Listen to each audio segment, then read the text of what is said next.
Hello everyone and welcome back to my Bold and Beautiful 29 YouTube channel. I hope you guys are having a wonderful day. Before we start, please hit the subscribe button and give this video a thumbs up. At Forrester, Donna and Katie drink Brooke back as Ridge and Eric look on. Brooke says her partner saved her life and flashes to him telling her, "We'll make this right," on the boat. Talk turns to Grace letting Liam believe he'd brain excrescence. Brooke's sure that Bill will show her no mercy. Ridge gets a textbook and has to go. Brooke, raising a brow, asks if there's someone he has to see. At the Forrester manse, Taylor's with Kelly who wants to drink her grandpa back with, what differently, but marriage delineations.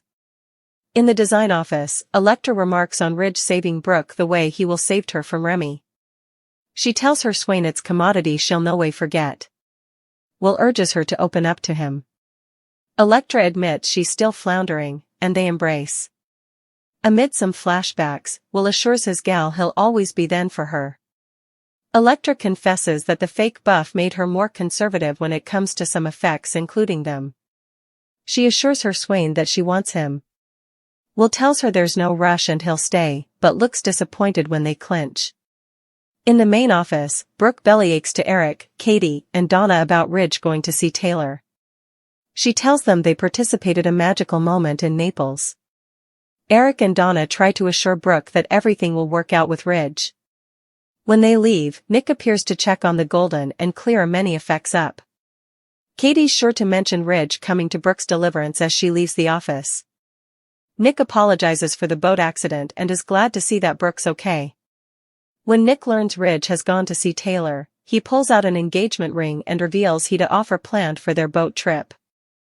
"I love you, Brooke." She gasps, "I love you too." At the Forrester manse, Ridge has arrived and Taylor and Kelly give him the full court press on all thing marriage and honeymoon related. Taylor wants to go back to St. Thomas, where it all started. Since they see Aunt do flashbacks to those scenes, Tay tells her granddaughter each about the treasure casket containing her ring. Kelly gets an idea and runs off. Ridge perches beside Taylor and cranks about Nick horning in on their business trip in Italy and putting himself and Brooke in peril.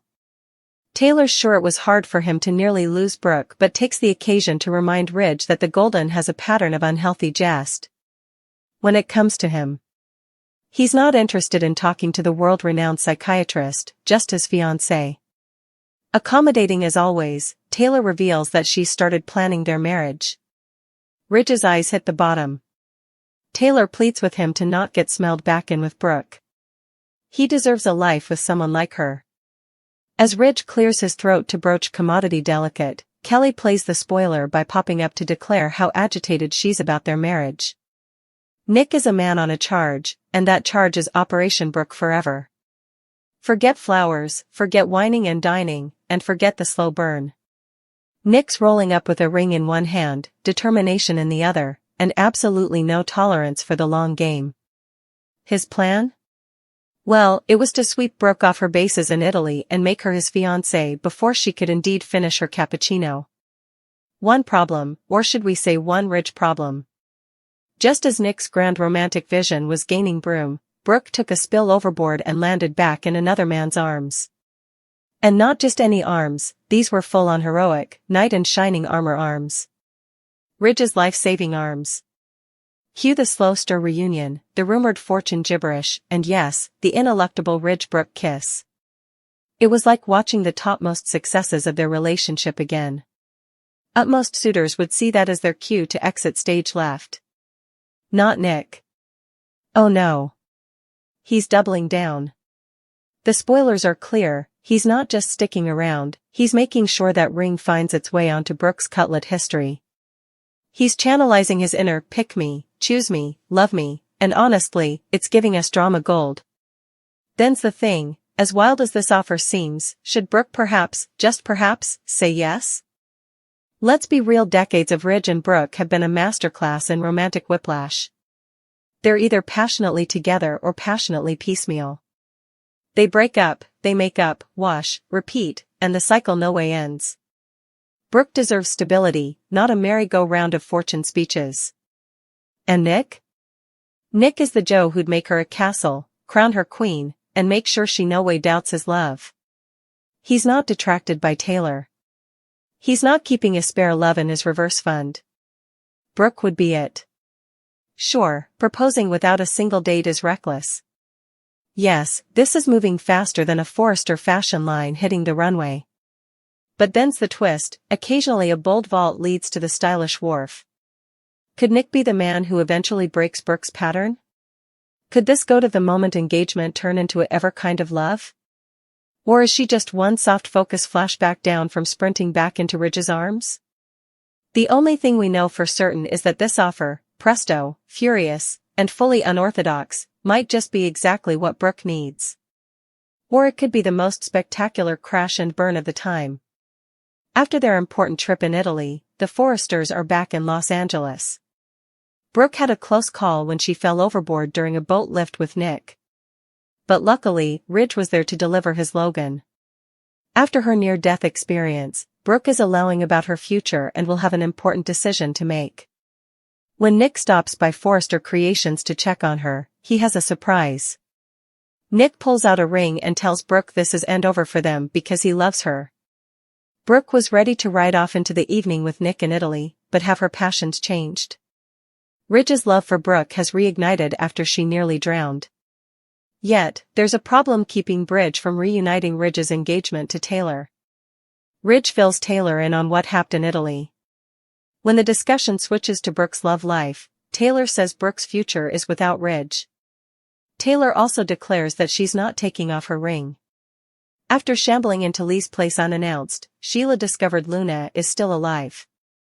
Sheila is overcome with emotion knowing her granddaughter isn't dead. Still, she has numerous questions for Lee, number one being why Lee saved Luna. Will Lee give Sheila the answer she wants? Grace confessed to lying about Liam's brain excrescence. Liam was furious about Grace's manipulation, but that's nothing compared to Bill's response. As anticipated, Bone Bill is shocked and furious, so it looks like Grace's discipline is just beginning. Commodity is erecting between these spouses. Hope can't pry herself down from Liam indeed though she's engaged to Carter. They could have a sweet hop reunion if she weren't formally taken. We've to wonder what's going on with Liam and Hope. The two have been spending a lot further time together than they did when their marriage was worsening. They did and indeed want to be in the same room together once they got disassociated. Now, Hope is blissfully engaged to Carter, but you wouldn't know it. We haven't seen much of the couple ever since they participated in the news. Rather, Hope has been spending up most of her time with Liam, who's recovering from surgery. She wants to make sure that he's 100% healthy. We understand that she wants to keep an eye on him since Steffi is gone, but we can't help but notice commodity brewing then.